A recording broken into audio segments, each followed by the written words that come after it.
दोस्तों, तो Anshika education hub में आपका स्वागत है। दोस्तों, जैसा कि दोस्तों मैं इसके पीछे कार्य तक करा चुका हूं, आज लेकर आया हूं दोस्तों ऊर्जा यानी कि एनर्जी का ये पार्ट 1 है दोस्तों। ठीक है, एनर्जी का ये पार्ट 1 है जिसमें थ्योरेटिकल से लेके जितने भी प्रीवियस ईयर्स में पूछे गए क्वेश्चन है दोस्तों रेलवे के एग्जामों में, उसको लेकर मैं आया हूँ।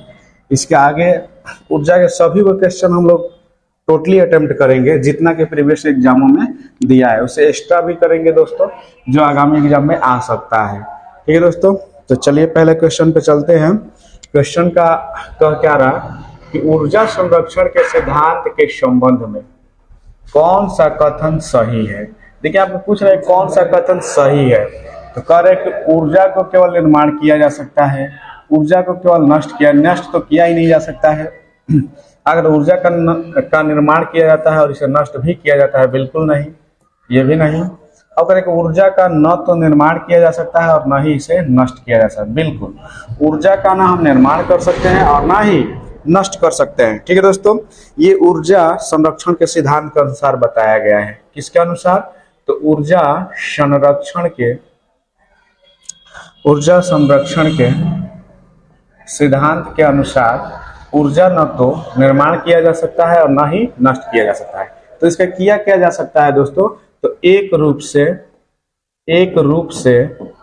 दूसरे रूप में परिवर्तित किया जा सकता है, दूसरे रूप में परिवर्तित किया जा सकता है। ठीक है दोस्तों, क्या किया जा सकता है? एक रूप से दूसरे रूप में परिवर्तित किया जा सकता है। जैसे आप जनरेटर का नाम सुने होंगे दोस्तों, जनरेटर। तो जनरेटर में क्या होता है? यांत्रिक ऊर्जा, यानी कि उसको चलाया जाता है, वो मशीन होती है, यांत्रिक ऊर्जा होती है। लेकिन जैसे उसको चलाया जाएगा तो उससे क्या आपको मिलता है दोस्तों? विद्युत ऊर्जा। क्या मिलता है दोस्तों? विद्युत ऊर्जा। तो इसी प्रकार दोस्तों जो ऊर्जा है उसको ना ही तो निर्माण किया जा सकता है और ना ही नष्ट किया जा सकता है। ठीक है ना। चलिए नेक्स्ट क्वेश्चन है आपका। तो ऊर्जा ना तो उत्पन्न की जा सकती है और ना ही नष्ट की जा सकती है, लेकिन इसे एक रूप से दूसरे रूप में परिवर्तित किया जा सकता है। इसे कहा जाता है दोस्तों। तो जस्ट पीछे मैंने जो समझाया वो सेम वही है। इसको कहा जाता है दोस्तों ऊर्जा संरक्षण का सिद्धांत। क्या कहा जाता है दोस्तों? ऊर्जा संरक्षण का सिद्धांत। अगला क्वेश्चन है कि यदि वायु प्रतिरोध को नगण्य माने तो मुक्त रूप से गिरते हुए पिंड की स्थितिज ऊर्जा और गतिज ऊर्जा का योग क्या होगा। ठीक है दोस्तों, ध्यान दीजिएगा। यहाँ पर आपसे क्या पूछा है कि स्वतंत्र, यहाँ पर कह रहा है कि यदि वायु प्रतिरोध को नगण्य अगर मान लिया जाए, यानी कि कोई चीज पिंड है, ठीक दोस्तों, गिर रही है, लेकिन इस पर वायु का बिल्कुल कोई भार ना लग रहा हो, वायु को हम जीरो मान लिए, नगण्य मान लिए। ठीक है दोस्तों, तो ये स्वतंत्र रूप में हो जाएगी। तो जब स्वतंत्र रूप से कोई वस्तु गिरती है दोस्तों, तो इसकी जो स्थितिज ऊर्जा होती है वो धीरे धीरे घटती है। धीरे धीरे क्या होती है दोस्तों? घटती है। और ये किसके सिद्धांत के अनुसार है? तो ये भी ऊर्जा संरक्षण के सिद्धांत के अनुसार ही है। ठीक ना। क्या होती है? तो ये क्या होती है दोस्तों? तो स्थितिज ऊर्जा घटती है और इसकी गतिज ऊर्जा बढ़ती है।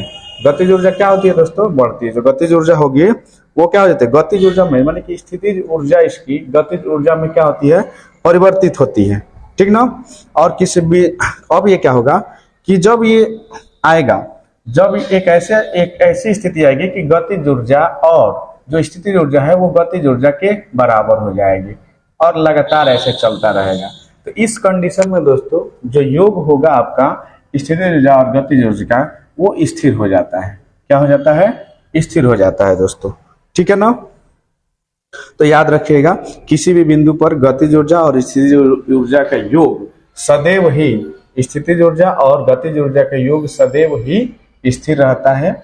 जैसे भी क्वेश्चन दे बस आपको याद रहना चाहिए, क्या रहता है दोस्तों? स्थिर रहता है। अगला क्वेश्चन है कि जब आप एक रबर बैंड खींचते हैं तो हस्तांतरित ऊर्जा के रूप में संग्रहित होती है। क्या होती है दोस्तों? हस्तांतरित के रूप में क्या संग्रहित होती है? तो दोस्तों हस्तांतरण जो होती है वो होती है स्थितिज ऊर्जा। क्या होती है दोस्तों? स्थितिज ऊर्जा होती है। यानी कि जब हम एक रबड़ के बैंड को खींचते हैं दोस्तों, तो हमारे हाथ तो स्थिर ही रहते हैं और उसमें हम ऊर्जा का प्रवाह करके उसको खींचते हैं, तो इसे हम क्या कहेंगे दोस्तों? स्थितिज ऊर्जा। ठीक ना? चलिए आगे कर चलते हैं दोस्तों अगले सवाल में। अब देखिए इस प्रकार अगर जैसे हम कह सकते हैं दोस्तों स्थिर ऊर्जा कि अगर हम कोई अगर इसमें से और भी एग्जांपल्स लेना हो तो देखिए, जब गड्ढे में या कहीं पर हम पानी इकट्ठा करते हैं, पानी इकट्ठा करते हैं दोस्तों इकट्ठा, तो ये भी स्थितिज ऊर्जा में ही आता है। ठीक ना? एक स्प्रिंग जो होती है, जैसे कि कोई स्प्रिंग है ऐसे तनी हुई है, इधर से भी खींचा गया है और इसमें भी आपकी स्थितिज ऊर्जा ही होती है। इस तरह के सवाल बहुत ज्यादा पूछता है दोस्तों, स्थितिज ऊर्जा ही होता है, तो ध्यान देते चलेंगे विकल्प के अकॉर्डिंग। अगला है दोस्तों, कह रहे कि दो कणों की गतिज ऊर्जा अधिकतम होती है द्रव के, ठोस के, प्लाज्मा के, गैस के, द्रव। जो देखो इन ऑप्शनों के अकॉर्डिंग अगर देखा जाए दोस्तों, तो गैस कणों की गतिज ऊर्जा जो होती है वो अधिकतम होती है इनके अपेक्षा। किनके? इनके अपेक्षा। ठीक है दोस्तों, चलिए अगला क्वेश्चन है, में कणों की गतिज ऊर्जा अधिकतम होती है। में कणों की तो देख लीजिए दोस्तों कैसे ये पूछ दिया, दिया द्रव और ठोसों में द्रव में, लेकिन हम जानते हैं कि गैसों में दोस्तों क्या होती है? गतिज ऊर्जा अधिक होती है। गैसों के जो कण होते हैं दोस्तों उसमें गतिज ऊर्जा अधिक होती है। अगला है कि एक घर में एक माह में 9000 गुणे 10 के घात 6 जूल ऊर्जा की खपत हुई। इकाई में यह ऊर्जा कितनी होगी? इकाई में यह ऊर्जा कितनी होगी?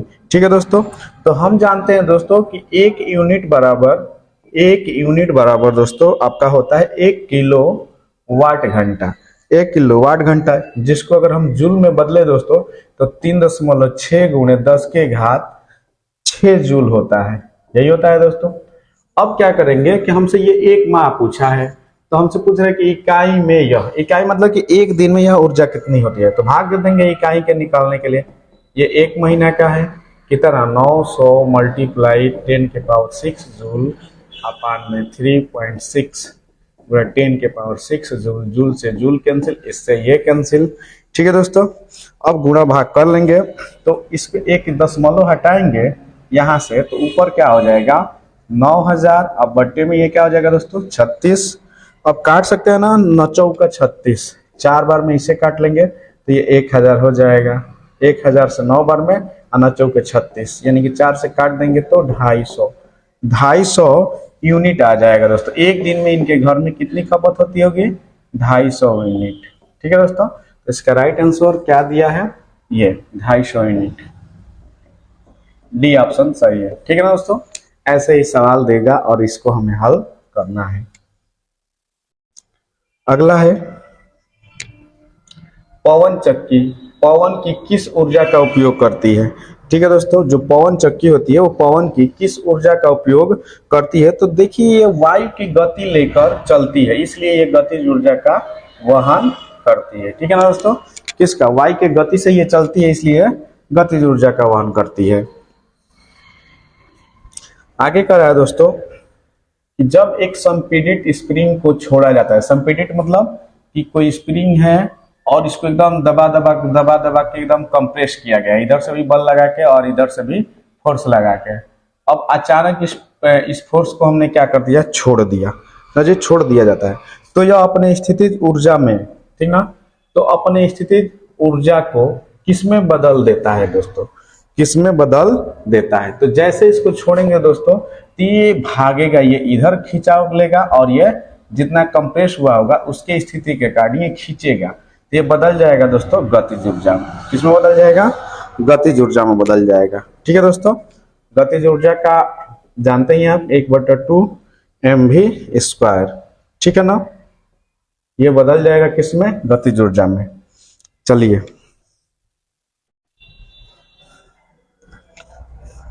अगला सवाल है, एक वस्तु की स्थितिज ऊर्जा में इसके साथ, एक वस्तु के स्थितिज ऊर्जा में इसके और डॉट डॉट डॉट के साथ वृद्धि होती है। देखिए दोस्तों, किसके साथ वृद्धि होती है, ये डॉट डॉट यहाँ पर आना चाहिए, ठीक ना।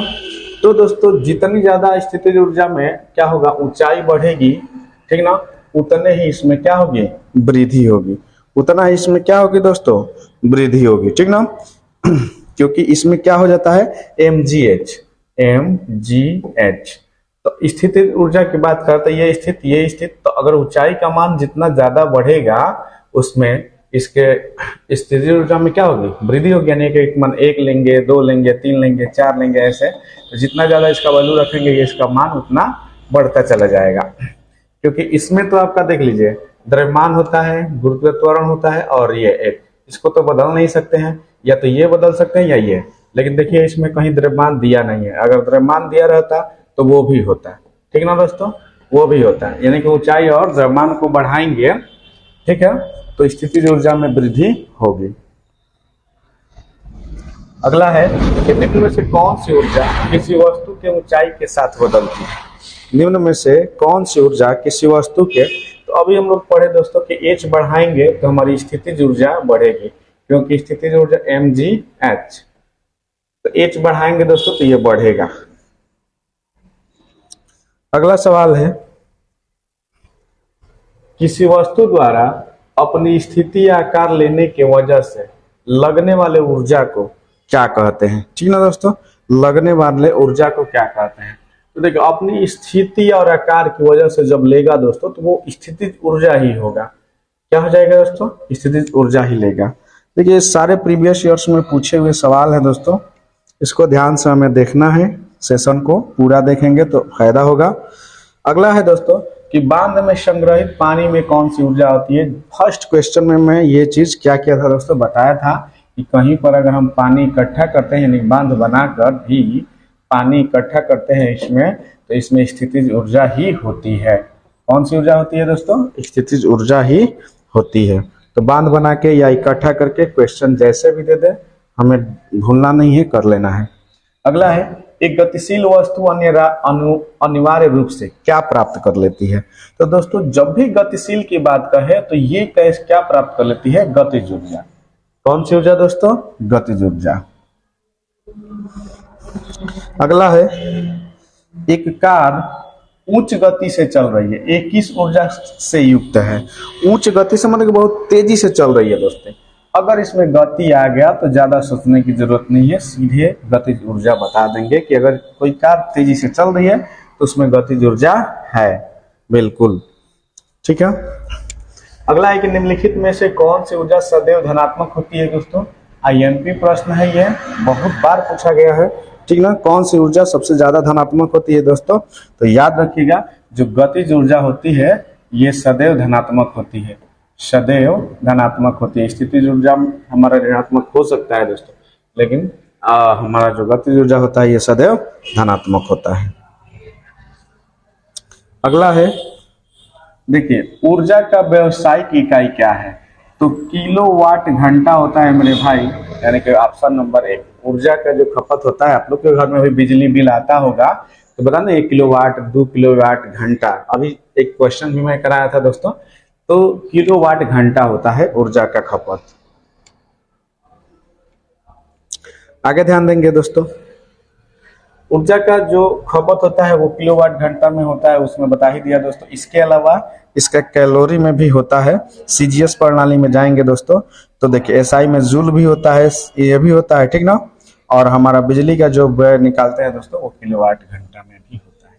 चलिए क्वेश्चन है, आपको दिया है कि 8 केजी भार लोहे की गेंद और 3 केजी भार वाली एल्युमिनियम की गेंद 20 मीटर की ऊंचाई से गिराई जाती है, तो भूमि से 10 मीटर की ऊंचाई पर उनमें निम्नलिखित में से कौन सी राशि समान होगी।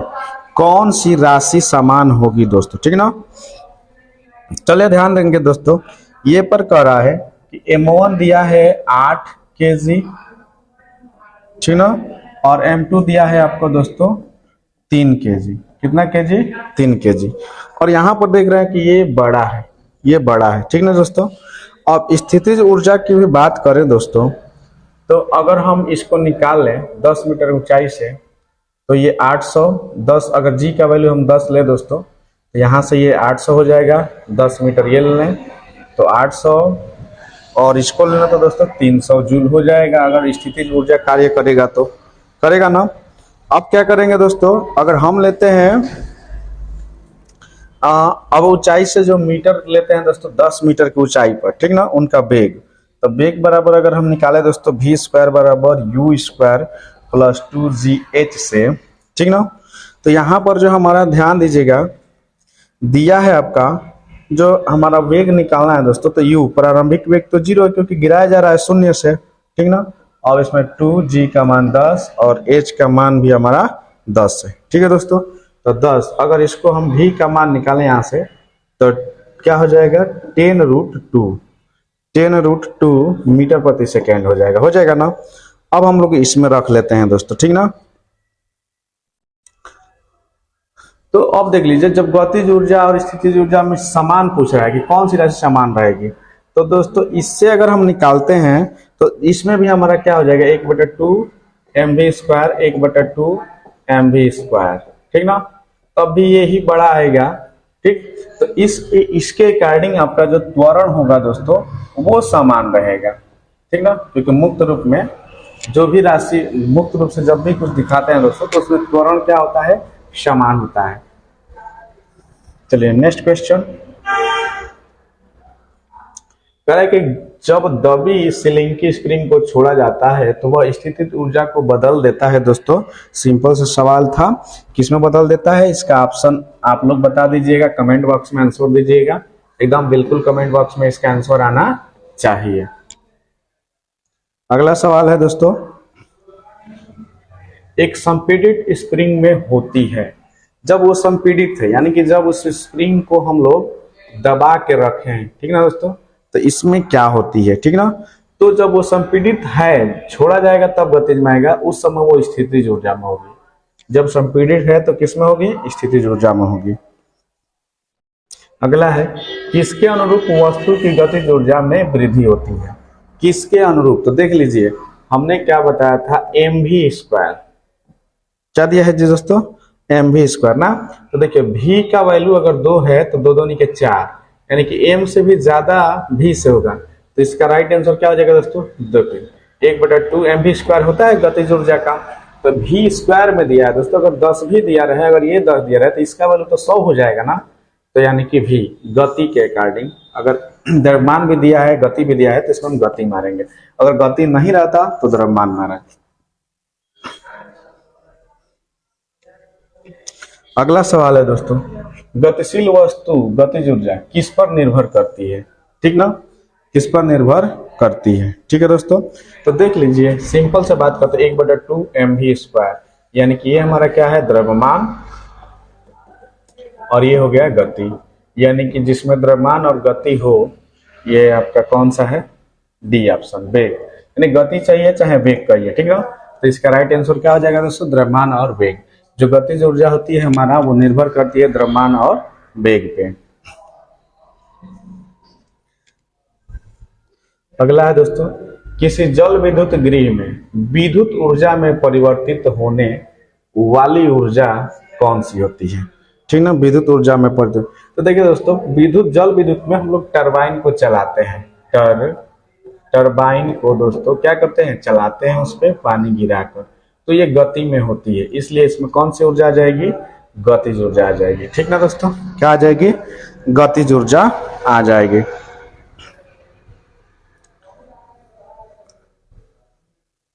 अगला सवाल है, कह रहा है निम्नलिखित उल्लेखनीय गतिविधियों में से किसमें स्थितिज ऊर्जा या पोटेंशियल एनर्जी को गतिज ऊर्जा काइनेटिक एनर्जी में परिवर्तित किया गया है, माने किसमें परिवर्तित किया गया है।